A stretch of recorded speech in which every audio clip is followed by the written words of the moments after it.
एकत्र येतील? या दोन्ही बंधूंना एकत्र येण्याबाबत जे काही चर्चा चालू आहेत, मला वाटतं या गोष्टीला खूप उशीर झालेला आहे. ही दोघं जर 10-15 वर्षांनी एकत्र आले असते तर कदाचित महाराष्ट्र चित्र वेगळं असतं.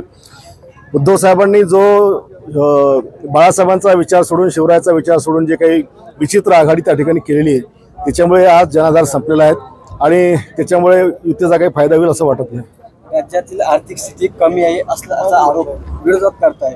तुम्हाला वाटते की खरंच की आर्थिक स्थिती कमी? आणि आर्थिक स्थिती कमी नाही आहे, पण लाडक्या बहिणीमुळे राज्य संकटात आलेलं आहे हे काही नाकारता येत नाही. 1.25 लाख कोटी रुपयाची तूट आहे, ज्याचा परिणाम विकास कामावर झालेला आहे, कर्मचाऱ्यांच्या पगारावर झालेला आहे, सगळ्याच गोष्टीवर झालेला आहे. पण ती तूट जुलै-ऑगस्टपर्यंत भरून निघेल.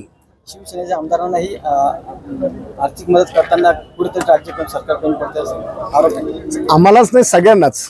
या मागच्या अधिवेशनामध्ये एकाही आमदाराला बजेटचे पैसे मिळालेले नाही, कुठल्याच योजनेचे मिळाले, कुठल्याच डिपार्टमेंटचे मिळाले नाही. त्याच्यामुळे लाडक्या बहिणींना पण सांभाळायचं असल्यामुळे कुठला आमदार काही बोलला नाही की आता एवढं वर्ष संकटात काढायला लागेल, पण पुढच्या बजेटच्या वेळेला समाधानकारक होईल.